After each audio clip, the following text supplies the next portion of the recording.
Hello students, last लेक्चरमध्ये आपण optics मधील लेन्स ॲब्रेशन या चॅप्टर मधील व्हॉट इज मीन बाय ॲब्रेशन आणि त्याचे दोन टाइप्स कोणकोणते आहेत जे की मोनोक्रोमॅटिक ॲब्रेशन आणि क्रोमॅटिक ॲब्रेशन हे आपण पाहिले. आता आपण त्याचे सब टाइप्स जे आहेत त्याचा अभ्यास करणार आहोत. तर सगळ्यात सुरुवातीला पहिला जो ॲब्रेशन आहे मोनोक्रोमॅटिक ॲब्रेशन म्हणजे मोनो मीन्स सिंगल आणि क्रोमा मीन्स कलर. मोनोक्रोमॅटिक ॲब्रेशनमुळे आपल्याला जी इमेज आहे ती त्याच ओरिजिनल कलर मधली मिळते. हे जे मोनोक्रोमॅटिक ॲब्रेशन आहे या मोनोक्रोमॅटिक ॲब्रेशनचे 5 टाइप्स आहेत. एक आहे स्पेरिकल ॲब्रेशन, दुसरा आहे कोमा, तिसरा आहे ॲस्टिग्मेशन, चौथा आहे कर्वेचर ऑफ ए फील्ड आणि पाचवा आहे डिस्टॉर्शन. त्यापैकी सगळ्यात पहिला टाइप जो आहे तो आपण आजच्या लेक्चरमध्ये अभ्यासणार आहोत जो आहे स्पेरिकल ॲब्रेशन. ओके, आता what is mean by spherical aberration तर डेफिनेशन अशा प्रकारे केली जाते त्याची. Failure of a lens to form point image from the point object.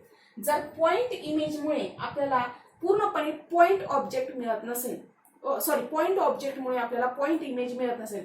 समजा या साईडला एखादा पॉइंट ऑब्जेक्ट आहे, एखादी छोटीशी दिवा जो आहे तो चमकता आपण ठेवलेला आहे छोटासा बल्ब, आणि त्यामुळे समोरच्या साईडला आपल्याला छोटासा बल्ब दिसण्याच्या ऐवजी तो बल्ब जसाची तसा दिसण्याच्या ऐवजी ब्लर इमेज फॉर्म झालेली दिसत असेल. म्हणजे पॉइंट जो चमकताना आहे तो पॉइंट चमकण्याऐवजी ब्लर दिसत असेल.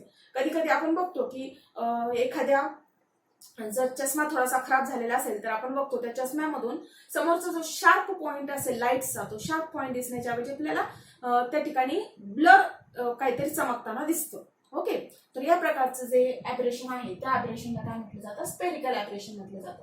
तर स्पेरिकल ॲब्रेशन आता आपल्याला माहिती आहे की मोनोक्रोमॅटिक ॲब्रेशन मध्ये हे कशामुळे असतं तर आपण बघितलं नॉन पॅरॅक्सियल रेज म्हणजे मार्जिनल रेजमुळे हे ॲब्रेशन दिसून येतं.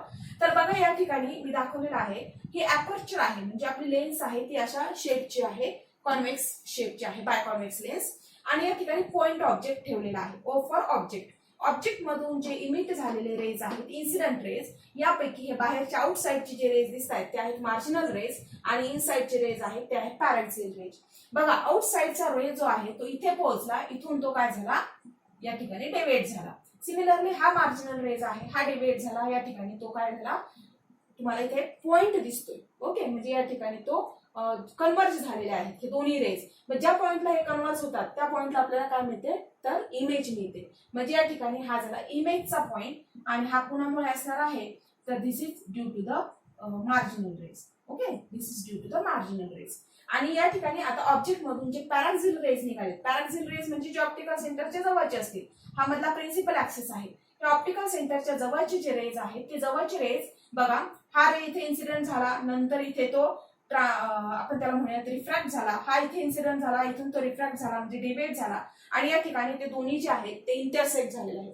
ज्या पॉइंटला हे रेज इंटरसेक्ट होतील तो झाला आपला इमेजचा पॉइंट. म्हणजे आपल्याला इथे एक इमेज मिळाली. ओके, इमेज जी आहे ही झाली पॅरॅक्सिल रेज मुळे असणारी इमेज. पण आता इथे पॅरॅक्सिल रेज आहे, याच्यामध्येही असे भरपूर रेज असतील की ज्याची इंटरसेक्टिंग पॉइंट आपल्याला इथे मध्ये मध्ये दिसतील. म्हणजे इमेज जी आहे ती सिंगल पॉइंटची इमेज दिसण्याच्या ऐवजी आपल्याला इथे ब्लरनेस दिसून येतो इमेजचा. एक पॉइंट इमेजला पॉइंट इमेज मिळण्याच्या ऐवजी आपल्याला काय दिसते इथे ब्लर इमेज दिसून येते, जी कशामुळे असणार आहे तर ऑब्व्हियसली इथे रेज जे आहे ते मार्जिनल रेज जे आहे जे लांबून येणारे आहेत त्यामुळे इथे पुढे इमेज फॉर्म होते आणि पॅरॅक्सिल रेजची इमेज जी आहे ती काय आहे जवळची आहे. अशा प्रकारचं जे ॲब्रेशन आहे त्याला स्पेरिकल ॲब्रेशन म्हटलं जातं. आता बघा तुम्ही काय होतंय की हे जे पॅरॅक्सिल रेज आहेत, हा पॅरॅक्सिल रेज जो आहे रिफ्लेक्ट झाल्यानंतर इथून इथे जाणार आहे, इथे तुम्हाला इमेज मिळेल, तो तसाच पुढे गेलेला दाखवलाय आपण. हा पॅरॅक्सिल रेज आहे तो तसाच पुढे आलेला दाखवलाय. इथून मार्जिनल रेज जात आहे, मार्जिनल म्हणजे लांबून जाणारा, आणि हे दोन्ही रेज जे आहेत त्या ठिकाणी इंटरसेक्ट होत आहेत. म्हणजे पॅरॅक्सियल रेज आणि मार्जिनल रेज ज्या पॉइंटला इंटरसेक्ट होतील या ठिकाणी आपल्याला सर्क्युलर इमेज मिळणार आहे, पूर्णपणे सर्क्युलर इमेज. कारण या पॉइंटमुळे असणारी इमेज आणि या पॉइंटमुळे असणारी इमेज ज्या आहेत त्या आपल्याला इथे मिळणार आहे, दोन्ही इमेज. म्हणजे काही पॉइंट जे असतील तर या रेजमुळे मिळतील, काही पॉइंट जे असतील ते याच रेजमुळे ह्या मार्जिनल रेजमुळे मिळतील, काही पॉइंट जे आहेत या मधल्या रेजमुळे मिळतील. अशा पद्धतीने इथे एक पॉइंटच्या ऐवजी रेज जे आहेत ते रेजमुळे या ठिकाणी पूर्ण इथून आलेल्या रेजमुळे इथे पॉइंट मिळेल, इथे पॉइंट मिळेल, इथे पॉइंट मिळेल, अशा खूप सारे इमेजेस मिळतात आणि तुम्हाला डायरेक्टली ब्लर इमेज मिळून जाते. तिथे ही जी ब्लर इमेज आहे ती कशी असणार आहे तिथे सर्क्युलर असणार. कारण हा 3D व्ह्यू जर बघितला तर हे फक्त अशी पॅरलल रेज जातात का तर नाही, याच्या साईडने जाणारी पण रेज आहेतच की. ओके, असा जो आहे तर फक्त तुम्हाला इथे या फक्त सिंगल जो प्लेन आहे त्या प्लेन मध्ये जात आहेत का नाही, याच्या साईडने देखील रेज जात आहेत. म्हणजे या ठिकाणी जो पॅच मिळतो तो जर तुम्ही अशा पद्धतीने बघितला तर तो पॅच कसा मिळतो, सर्क्युलर पॅच मिळतो. ओके, हा असा जो आहे तो अशा पद्धतीने जर बघितलं तर इथून जे जाणारे रेज आहेत, बाजूने जाणारे रेज आहेत, बाजूने जाणारे रेज इथे इन्सिडेंट होतील, वरतून जाणारे रेज इथे इन्सिडेंट होतील, साईडने येणारे रेज, अशा प्रकारे तुम्हाला काय मिळतं, इथं सर्क्युलर पॅच मिळतो. हे जे सर्कल आहे या सर्कलच्या बाहेर ही इमेज जात नाही. या सर्कलला काय म्हटलं जातं, circle of list confusion. Confusion कुठपर्यंत असणार आहे, फक्त त्या सर्कल पर्यंतच असणार आहे, कारण हे आपले मार्जिनल रेज आहेत, एक्सटर्नल रेज आहेत आणि हे इंटरनल रेज आहेत. मग हे जे मॅक्झिमम रेडियस असणार आहे ती एवढीच असणार आहे आणि ते सर्कल जे आहे ते लिस्ट एवढ्याच रेडियसचं असणार, त्याच्या बाहेर ते जाणार नाही. म्हणून या सर्कलला जी इमेज फॉर्म होते, the image circle image form due to the intersection of marginal rays and paraxial rays in spherical aberration is called as circle of least confusion. Note down करा ऑब्जेक्टिव्ह टाइपच्या क्वेश्चन साठी. आता हे जे circle बघितलं तर इथे तुम्हाला मॅक्झिमम कोणत्या डायरेक्शनने दिसते, रेडियस ही मॅक्झिमम कुठे असणार आहे, ट्रान्सव्हर्स डायरेक्शनने. कारण रेज इंटरसेक्ट होतील, जेवढ्या वरती इंटरसेक्ट होतील तेवढी रेडियस जी आहे ती इन्क्रीज होत जाईल. ओके, आणि जेवढ्या मधल्या लाईन पुरती असेल तेवढी रेडियस डिक्रीज होत जाईल.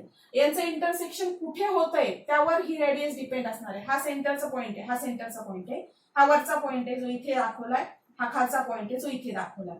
हे काय आहे, तुम्हाला व्हर्टिकल लाईन दिसते इथे मध्ये. इथे तुम्हाला मी जर साइड व्ह्यू दाखवला तर व्हर्टिकल लाईन दिसते, फ्रंट इकडच्या साइडने व्ह्यू दाखवला तर तुम्हाला सर्कल दिसणार आहे. हे तुम्हाला काय दिसतं, व्हर्टिकल. मग हे जे ॲब्रेशन आहे व्हर्टिकल ॲब्रेशन त्याला म्हटलं जातं ट्रान्सव्हर्स. ट्रान्सव्हर्स म्हणजे परपेंडिक्युलर. ओके, जर अशी लाईन असेल त्याला ही जी लाईन असते याला ट्रान्सव्हर्स लाईन असं म्हटलं जातं. मग हे जे आहे ॲब्रेशन त्याला ट्रान्सव्हर्स किंवा लॅटरल ॲब्रेशन, उभं ॲब्रेशन जे आहे त्याला ट्रान्सव्हर्स किंवा लॅटरल ॲब्रेशन म्हटलं जातं. This is the one type of spherical aberration. आणि सेकंड टाइप काय आहे त्याचा, तर ऍक्सियल किंवा लॉंगिट्युडनल. लॉंगिट्युडनल म्हणजे लेंथ वाईज ऍक्सिसची, ऍक्सियल म्हणजे ऍक्सिस बरोबर लॉंगिट्युडनली. तर लॉंगिट्युडनली पहिली इमेज कुठे मिळाली आपल्याला, पॅराक्सियल मुळे असणारी इथे, लास्टची इमेज कुठे मिळाली इथे, आणि मध्ये इथून तिथून सगळा ब्लरनेस असणार इमेजेस. ओके, म्हणजे लॉंगिट्युडनल ॲब्रेशन जे असणार आहे ते इथपासून ते इथपर्यंत असणार आहे, जे मी इथे दाखवलंय इथपासून ते इथपर्यंत. आणि व्हर्टिकल ॲब्रेशन जे असणार आहे ते इथपासून ते इथपर्यंत असणार आहे, म्हणजे diameter of the circle. Diameter of the circle of list confusion ते काय असणार आहे, ट्रान्सव्हर्स लॅटरल स्फेरिकल ॲब्रेशन. आणि हे काय असणार आहे, the distance between IP and IM is nothing but the axial or longitudinal spherical operation. Okay, figure जर लक्षात राहिली तर तुम्हाला ऑब्जेक्टिव्ह टाइपला अजिबात प्रॉब्लेम येणार नाही. या दोन्ही मधल्या डिफरन्सला ऍक्सिसवर आहे ऍक्सियल ऑर लॉंगिट्युडनल, आणि या दोन्ही मधल्या डिफरन्सला ट्रान्सव्हर्स किंवा लॅटरल ॲब्रेशन. ओके, मग आता हे जे आहे हे रिड्यूस कसं करायचं, तर सगळ्यात पहिलं जे आहे तुमच्या लक्षात आलं असेल की जर मार्जिनल रेज एवढ्या लांबून गेलेच नाही तर हे कमीत कमी करता येईल आपल्याला ॲब्रेशन. म्हणजे हे ॲपर्चर जे आहे ॲपर्चर मी डिक्रीज केलं, म्हणजे ॲपर्चर डिक्रीज करायचं म्हणजे काय, तर ॲपर्चर जे आहे ते एवढंच केलं. रेज वरतून रिफ्लेक्ट व्हायला चान्स आहे का, जे वरतून जाणारे रेज आहेत ते सरळ निघून जातील. म्हणजे ॲपर्चर म्हणजे लेन्सची साईज जी आहे वरची, ही जी साईज आहे तीच मी कमी केली, तर आपलं स्पेरिकल ॲब्रेशन आपोआप कमी होणार आहे. कारण फक्त पॅराक्सियल रेज जे आहे तेच इथपर्यंत जातील, आणि जरी ब्लरनेस आला तर तो कमीत कमी आपल्याला करता येईल. ते डिक्रीज करू शकतो आपण कशामुळे, by reducing the lens aperture. हे पहिलं आहे की हे रिड्यूस कसं करू शकतो आपण, reduction. Okay, reduction in spherical aberration. आपल्याला जर चांगली इमेज हवी असेल तर आपल्याला काय करावं लागेल, तर reduction in lens aperture. Reduction in lens aperture. Reduction in lens aperture is necessary in spherical aberrations. नंतर दुसरा type, use of plano convex lens. Plano convex लेन्समुळे हे जे आहे ते कसं डिक्रीज होऊ शकतं, तर बघा प्लेनो कॉन्व्हेक्स लेन्समध्ये काय घडतं की हा समजा आपला प्लेन आहे आणि प्लेनो कॉन्व्हेक्स, प्लेन आणि convex lens. Okay, plano convex lens. मग आपल्याला माहिती की ते कर्व असणार आहे, तर त्यामुळे हे रेज जे आहे ते इथे जातील, हे रेज जे आहे ते इथे जातील, पॅराक्सियल रेज जे आहे ते इथे जाणार आहे. पण आता बघा जे मार्जिनल रेज होते इथे काय घडत होतं की या ठिकाणी थोडंसं जे कर्व आहे या कर्व मुळे हा जो रेज होता तो काय होत होता, आपण म्हणूया त्याला की तो रेज जो आहे तो जास्त जवळ येत होता. ओके, म्हणजे जास्त ते कॉन्व्हेक्स होत होते, किंवा आपण असंही म्हणू शकतो की बघा या ठिकाणी हे रेज जे आहेत ते जास्त आतमध्ये कॉन्व्हेक्स होते. तर आता हा प्लेन सरफेस मुळे काय होतं, हे कॉन्व्हेक्स होण्याच्या ऐवजी जास्त लांब जाणार नाही. ओके, कॉन्व्हेक्स नाही, कॉन्व्हर्ज होण्याच्या ऐवजी हे जास्त लांब जाणार नाही, त्यामुळे डिस्टन्स जे आहे ते काय होणार आहे, डिक्रीज होणार आहे. हे जे डिस्टन्स डिक्रीज होणार आहे ते आपण काय म्हणू शकतो त्याला, की कशामुळे कमी होणार आहे, तर प्लेनो कॉन्व्हेक्स लेन्समुळे. ही फिगर जी आहे मी पटकन तुम्हाला इथे 1 मिनिटामध्ये दाखवते की काय घडतंय, म्हणजे तुम्हाला पटकन लक्षात येईल. बघा, हा प्रिन्सिपल ऍक्सिस आहे आणि इथे प्लेनो कॉन्व्हेक्स लेन्स आपण वापरलाय. आता हे जे होते सुरुवातीचे ते पॅरेक्सियल रेज होते, बरोबर, पॅरेक्सियल रेज. आता जर कर्व जेवढा जास्त असेल तेवढं कन्व्हर्जन्स जास्त होणार आहे. सेकंड साईडचा कर्व जेवढा जास्त तेवढं कन्व्हर्जन्स जास्त होणार आहे, कारण कर्वेचर जे आहे ती त्याला कन्व्हर्ज करण्याचा प्रयत्न करत त्या रेजला. आता इथे प्लेन आहे म्हणजे याचा अर्थ कन्व्हर्जन जास्त असणार नाही. जो रेज असणार आहे तो कन्व्हर्ज होण्याच्या ऐवजी काय होणार आहे, याच्या जास्तीत जास्त जवळून जाण्याचा प्रयत्न करणार आहे. ओके, कारण कन्व्हर्जन्स जो आहे तो मार्जिनल रेजचा कमी होणार आहे. म्हणजे हे जे डिस्टन्स आहे ते काय झालं, डिक्रीज झालं. डिस्टन्स जे आहे ते डिक्रीज होणार आहे आणि ते कशामुळे होतं, by the use of plano convex lens. Okay, plano convex lens. ठीक आहे, म्हणजे प्लेनो कॉन्व्हेक्स लेन्स जर आपण यूज केला, प्लेनो कॉन्व्हेक्स लेन्स, तर हे जे डिस्टन्स आहे ते काय होणार आहे, कमी होणार आहे. नंतर थर्ड कशा पद्धतीने आपण स्पेरिकल ॲब्रेशन जे आहे ते कमी करू शकतो, तर त्याचं जी थर्ड मेथड आहे ती आहे by using A crossed lens. Okay, जर क्रॉस लेन्स जे आहे ते आपण यूज केले तर त्या पद्धतीने आपण स्पेरिकल लेन्स जे आहे ते स्पेरिकल ॲब्रेशन जे आहे ते कमी करू शकतो. आता क्रॉस लेन्स म्हणजे काय, the lenses of different radius of curvature.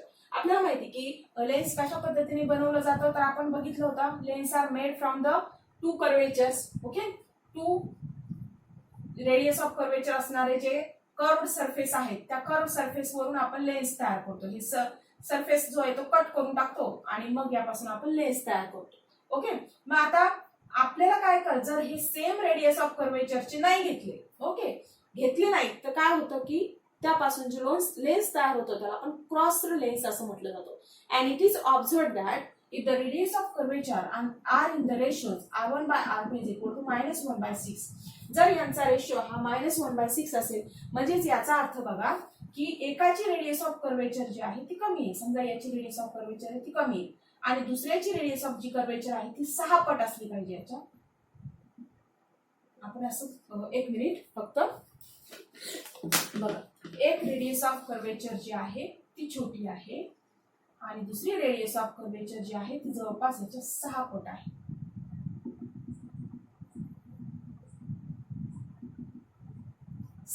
समजा ही 3 असेल तर ही 3 सेंटीमीटर असेल तर ही 18 सेंटीमीटर असेल, 3 6 18. ओके, 6 पट असेल.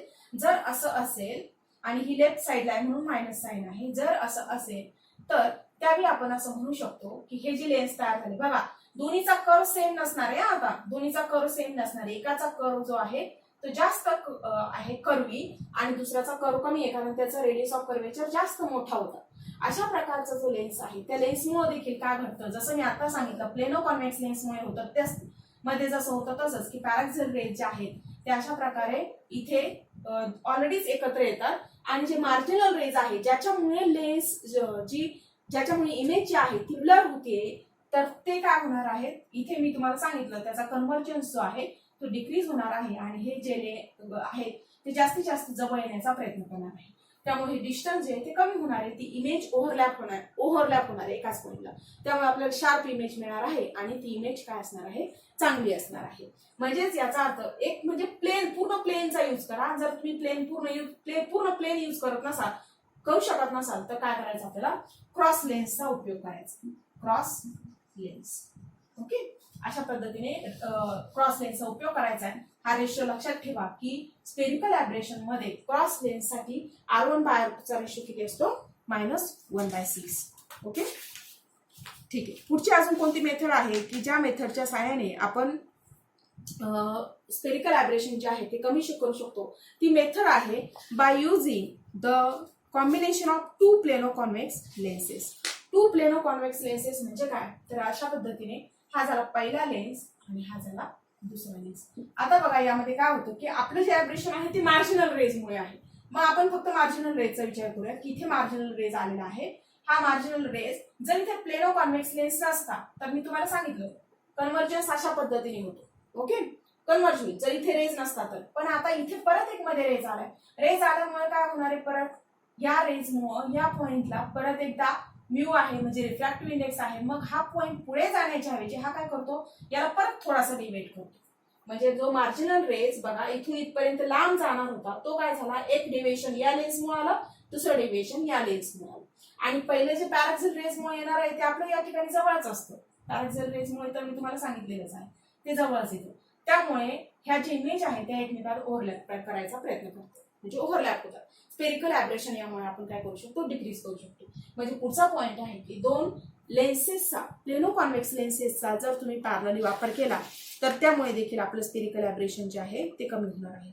अजून दुसरा कोणता पर्याय आहे का, तर एक अजून पुढचा पर्याय आहे तो म्हणजे by using concave and convex lenses. Concave आणि कॉन्व्हेक्स लेन्सचा वापर केल्यामुळे देखील स्पेरिकल ॲब्रेशन कमी होते. कशा पद्धतीने कमी होतं बघा. आता हा कॉन्व्हेक्स लेन्स आहे, आपण ऑलरेडी बघितलं की कॉन्व्हेक्स लेन्समध्ये पॅरॅक्सिल रेजच्या बाबतीत काय झालं. ओके, आता आपण काय करणार आहोत की या कॉन्व्हेक्स लेन्समध्ये जे आपल्याला डेव्हिएशन आहे ती कमीत कमी करायचा प्रयत्न करायचा आहे. म्हणूनच आपण एक साइड प्लेन वापरून पाहिली होती. मग एक साइड प्लेन वापरण्याच्या ऐवजी काय करायचं, हा कॉन्व्हेक्स लेन्स वापरायचा आणि त्याला जोडूनच कॉन्केव्ह लेन्स वापरायचा. म्हणजे बघा लेन्स कशा पद्धतीने बनलेला आहे, कॉन्व्हेक्स आहे आणि तिसरी कर्वेचर आपण त्याला जोडलेली आहे जी कॉन्केव्ह लेन्सची आहे. त्यामुळे कॉम्बिनेशन तयार झालं, हा झाला convex lens. This is convex lens and this is concave lens. या दोन्हीचं कॉम्बिनेशन मुळे काय होणार आहे की हा जो आहे तो काय करतो, कन्वर्ज करतो. ही लाईन जी असणार आहे ती कन्वर्ज करणार आहे आणि ही लाईन जी असणार आहे ती त्याला कन्वर्ज म्हणजे जास्त जवळ यायचं सोडून थोडंसं लांब नेणार आहे. म्हणजे या पॉइंटमुळे समजा हे तुमचे पॅरॅक्सिल जे रेज आहे ते पॅरॅक्सिल रेज जर अशा पद्धतीने जात असतील, ओके, तर हा जो रेज जो आहे, जो कन्व्हर्जन्स जो आहे याच्यामुळे जास्त होणार होता. या पॉइंटमुळे कन्व्हर्जन जो जास्त होणार होता तो काय होणार आहे, इथं येऊन हा थोडंसं लांबणार. लांबणार काय आहे, कारण हे डायव्हर्जिंग लेन्स आहे. कॉन्केव्ह लेन्स डायव्हर्जिंग आहे. बघा हा रेज असा सरळ गेला असता, त्याऐवजी हा जो लेन्स आहे कॉन्केव्ह लेन्स तो काय करतो, याला डायव्हर्ज करतो म्हणजे लांब येतो. म्हणजे जे डिस्टन्स आहे स्पेरिकल ॲब्रेशनचं जे तुम्हाला एवढं मिळणार होतं लॉंगिट्युडनल ॲब्रेशन ते काय झालं आता, कमी झालं, डिक्रीज झालं. म्हणजे याचा अर्थ क्रॉस लेन्स तुम्ही वापरू शकता, प्लेनो कॉन्व्हेक्स लेन्स वापरू शकता, कॉन्व्हेक्स कॉन्केव्ह लेन्स वापरू शकता, किंवा अपर्चर थोडंसं कमी करायचं, किंवा मग आपण जे बघितलं की directly single plano convex lens जो आहे तो यूज करायचा. अशा प्रकारच्या वेगळ्या मेथड्स आहेत ज्या तुम्ही स्पेरिकल ॲब्रेशन मध्ये वापरू शकता. जेवढ्या मेथड सांगितल्या त्यापैकी प्रत्येक मेथडवर एक क्वेश्चन जो आहे तो पडू शकतो. ओके, त्यापैकी list circle of list curvature तो जो आहे पॉइंट, ट्रान्सवर्स लॅटरल ॲब्रेशन, ॲक्झियल लॉंगिट्युडनल ॲब्रेशन, हे जे पॉइंट्स आहेत हे महत्त्वाचे पॉइंट्स आहेत. आणि क्रॉस लेन्समध्ये मी जे तुम्हाला सांगितलं की या ठिकाणी स्पेरिकल ॲब्रेशन डिक्रीज करण्यासाठी क्रॉस लेन्स जे वापरले जातात त्याचे रेडियस ऑफ कर्वेचर आहे, ते रेडियस ऑफ कर्वेचरचा रेशो 1/6 असतो. सर्कल ऑफ लिस्ट रेडियस म्हटली मी, रेडियस नाही, सर्कल ऑफ लिस्ट कन्फ्युजन आहे. सर्कल ऑफ लिस्ट कन्फ्युजन जे आहे ते तुम्हाला सांगितलं मार्जिनल रेज आणि पॅरॅक्सिल रेज जे आहेत अशा पद्धतीचे आपले जे पॅरॅक्सिल रेज होते आणि मार्जिनल रेज जे आहेत, हे मार्जिनल रेज आणि पॅरॅक्सिल रेज ज्या पॉइंटला, ओके, ज्या पॉइंटला इंटरसेक्ट होतात हे मार्जिनल रेज होते आपले आणि हे पॅरॅक्सिल रेज आहेत. ज्या पॉइंटला हे रेज इंटरसेक्ट होतात त्याला काय म्हटलं जातं, circle of list confusion. Okay, circle of sorry इथे नाही, इथे सर्कल ऑफ लिस्ट कन्फ्युजन. या दोन पॉइंटच्या मध्ये जिथे ते इंटरसेक्ट होतात ते झालं सर्कल ऑफ लिस्ट कन्फ्युजन. हे पॉइंट्स जे आहेत ते लक्षात ठेवा. पुढचा टाईप आहे कोमा, तो आपण नेक्स्ट लेक्चरला बघणार आहोत.